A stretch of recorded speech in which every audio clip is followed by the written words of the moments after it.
ये कार्यक्रम इसीलिए हो रहे हैं, अभी आपने कहा अभी 23 दिसंबर 2026 में किसानों के मसीहा चौधरी साहब की जयंती के भी 125 वर्ष होने होंगे और उस समय के आयोजन के साथ जुड़ने के लिए एक नए कार्यक्रम हम लोगों के बनेंगे।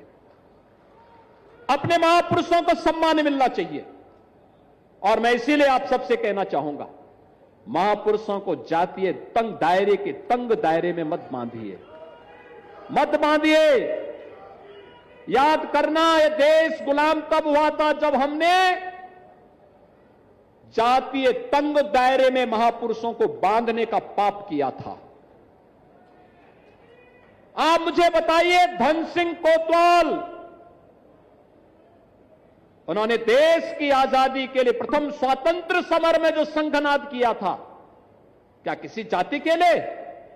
देश की आजादी के लिए, देश की आजादी के लिए। जो लोग मुजफ्फरनगर में शहीद हुए, अपने परिवार के लिए नहीं, देश के लिए,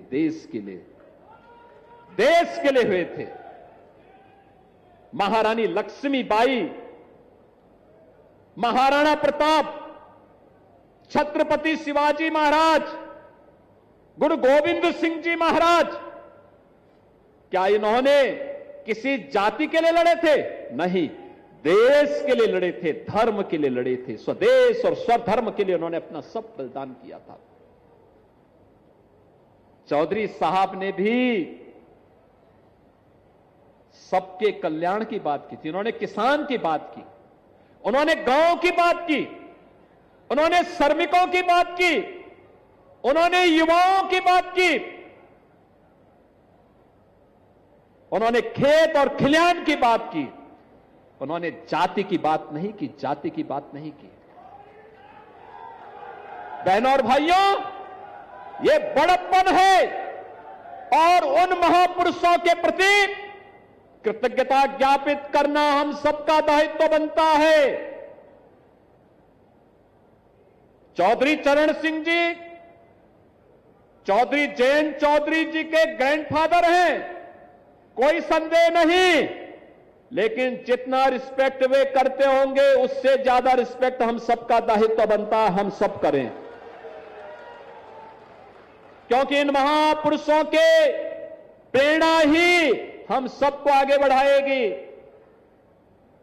अपनी परंपरा के प्रति कृतज्ञता ज्ञापित करना हमें नई दिशा में आगे बढ़ाता है और इसीलिए मैं आप सबसे अपील करूंगा, महापुरुषों को जातीय तंग दायरे में कैद करने का कोई पाप न हो। ये महापुरुष समाज के हैं, देश के मार्गदर्शक हैं, राष्ट्र नायक हैं। राष्ट्र नायक की जाति नहीं होती, राष्ट्र नायक देश को दिशा देने वाला होता है,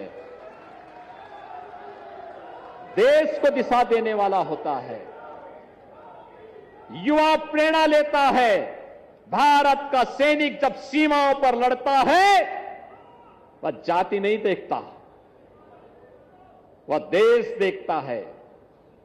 अगर कोई दुश्मन देश की सीमाओं में झांकने का प्रयास करता है, उसका काम तमाम कर देता है। भारत का जवान वह हर जाति का है। हम सेना के मुद्दे पर राजनीति नहीं होनी चाहिए। कुछ क्षेत्र ऐसे हैं जिसको हमें छोड़ना चाहिए, जहां पर देश को सर्वोपरि हमेशा मानना चाहिए। देश रहेगा तो हम सब रहेंगे। और बहनों और भाइयों, आज उसी भाव के साथ मैं मुजफ्फरनगर में आया हूं।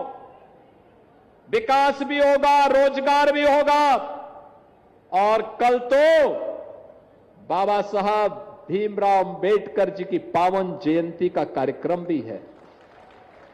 आप याद करिए, हमारी सरकार ने अभी हाल ही में तय किया है सामाजिक न्याय से जुड़े हुए महापुरुष, भारत के संविधान के शिल्पी बाबा साहब भीमराव अंबेडकर, सद्गुरु रविदास जी महाराज, महर्षि वाल्मीकि जी महाराज, संत गाडगे जी महाराज, महान सामाजिक न्याय के उद्देता ज्योतिबा फुले जी महाराज, इन सभी महापुरुषों की मूर्तियां जहां पे सार्वजनिक स्थानों पर होंगी और बाउंड्री वाल अगर नहीं होगी, मूर्ति के ऊपर छत्र नहीं होगा, तो सरकार ने उसके लिए पैसा जारी किया है, सरकार उसको बनाएगी।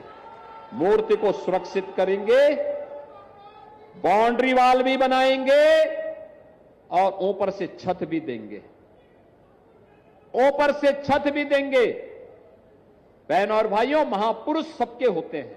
आप मुझे बताइए, जिस संविधान ने हमें यह ताकत दी है, जिस संविधान ने हमें आगे बढ़ने की ताकत दी है, बाबा साहब भीमराव अंबेडकर उसके प्रेरणा, उसके शिल्पी है। क्या उन्होंने किसी जाति के लिए दिया? नहीं, पूरे समाज के लिए दिया, पूरे समाज के लिए दिया। और इसलिए इन महापुरुषों को तंग दायरे में हमें नहीं देखना चाहिए। उनके प्रति सम्मान का भाव हो, कृतज्ञता का भाव हो, उसको आगे बढ़ाने के लिए, क्योंकि वही संविधान आपको नौकरी की भी और रोजगार की भी गारंटी दे रहा है, आपको आगे बढ़ने की भी प्रेरणा दे रहा है। वही संविधान गौरव के साथ आपको आगे बढ़ने के लिए भी एक नई दिशा दे रहा है। और बहनों और भाइयों, आज मैं आप सबसे ये अपील करने के लिए आया हूं, ये मुजफ्फरनगर की धरती, बहुत विस्तार हो गया मुजफ्फरनगर का, और हमने कपिल देव जी से कहा है जल्दी से प्रस्ताव तैयार करिए। अब ये नगर पालिका परिषद से नगर निगम बनने की दिशा में इसको आगे बढ़ाने की आवश्यकता है।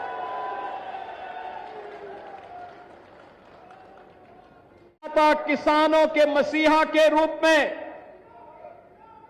जिन्होंने किसानों की बात को भारत की, देश की सरकारों के एजेंडे का हिस्सा बनाया, ऐसे भारत के पूर्व प्रधानमंत्री भारत रत्न चौधरी चरण सिंह जी की स्मृतियों को भी नमन करता हूं। बहनों और भाइयों, ये धरा प्रेरणा की धरा है, ये धरा पौराणिक धरा है।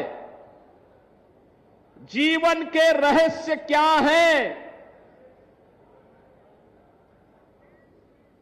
महाराज सुखदेव ने इसी धरा पर महर्षि, उस समय महर्षि सुखदेव जी ने राजा परीक्षित को जीवन के उन सत्य से अवगत करा करके मुक्ति के मार्ग पर चलने की एक नई प्रेरणा दी थी। इसलिए सुख तीर्थ आज भी भागवत तीर्थ के रूप में हम सब के लिए हमेशा से वंदनीय रहा है, वरणीय रहा है।